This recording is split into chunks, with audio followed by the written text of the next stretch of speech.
Because Iowans get to vote first in the presidential race, the fair has always been a major stop for candidates hoping to win over those crucial voters. So let's look at how the 2020 Democrats did in another edition of World War D.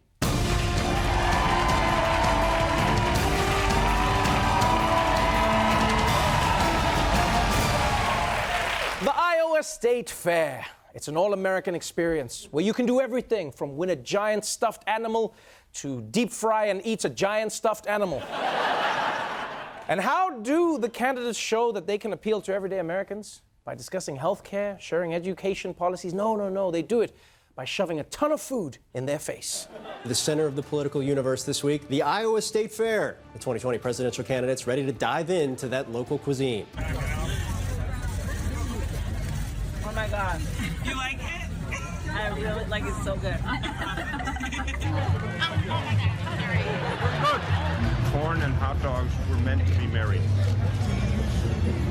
I could eat this at every meal.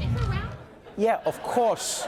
Of course de Blasio could eat that at every meal. Normally he grinds up bones to make his bread. I mean, come on. The corn dog is a step up. The candidate I feel bad for at this event is Cory Booker. Because don't forget, he's a vegan. Yeah, at the Iowa State Fair. His options are pretty limited. That's like being a Satanist on Christian Mingle, you know?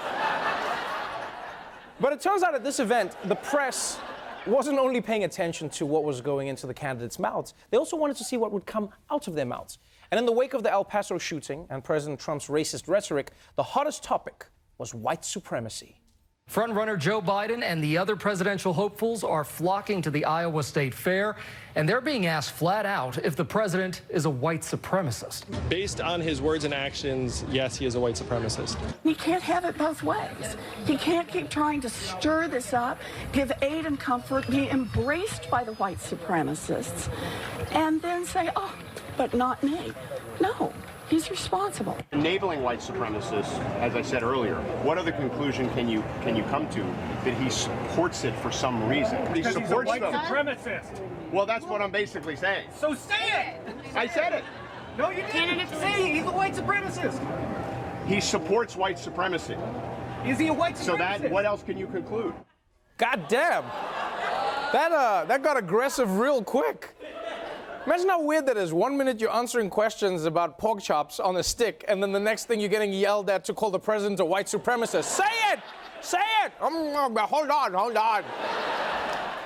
You know what that sounded like? It went from a press conference to a game night with, you know, those friends who take it a little too seriously. It's like a racist ideology. Sometimes they wear robes. God damn it, just say it! White supremacist! Say it! Say it! Now, coming into this weekend, former Vice President Joe Biden had a clear lead in the Iowa polls. But you know that old story of the race between the tortoise and the hare? Well, this was just like that if the hare was 76 years old and kept sticking his foot in his mouth. Still ahead for us, Joe Biden has called himself. He has said himself that he is a gaffe machine in the past. But is that now turning from folksy joke to a real problem? We have this notion that somehow if you're poor, you cannot do it. Poor kids are just as bright and just as talented as white kids. Wealthy kids, black kids, Asian kids. No, I really mean it, but think how we think about it. Oh. I don't know what's worse. Suggesting that poor kids is synonymous with black kids, or trying to cover up his mistake by just listing as many types of kids as he could and hoping no one would notice. Well, white kids, wealthy kids, Cabbage Patch kids, Gap kids. New kids on the block. Thank you, Iowa. Thank you.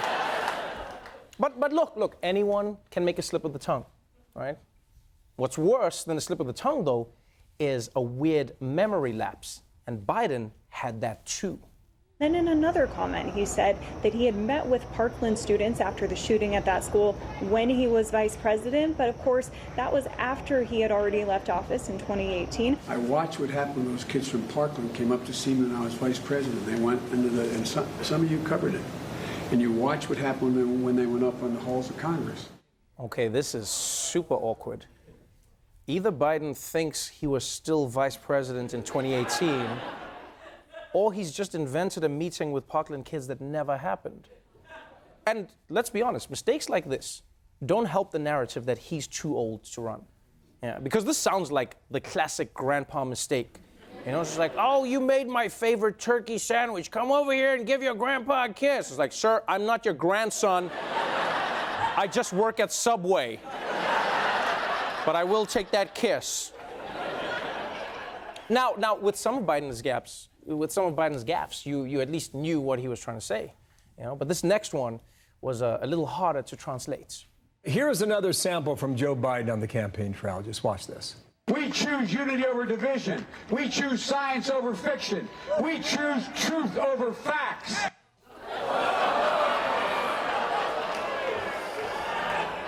We choose truth over facts? No, Joe, what is going on? Like, I know he calls himself a gaffe machine, but the machine's going into overdrive right now. And in case you're wondering, Trump has noticed Biden's many faux pas and is already using them against him. Yeah, the one upside is that Trump is, well, he's Trump. Yeah, because after Biden said, we choose truth over facts, Trump tried to come after Biden, but then messed it up by misquoting the former VP and fixed it. And he was like, Joe Biden just said, we believe in facts, not truth, which is the wrong thing. Like, at this point, I don't know which one of these guys is going to be president, but I know neither of them will be able to get through the oath of office. It's just going to be like, I, Donald J. Biden, Trump Joseph, do solemnly swear to... It's just not going to work out.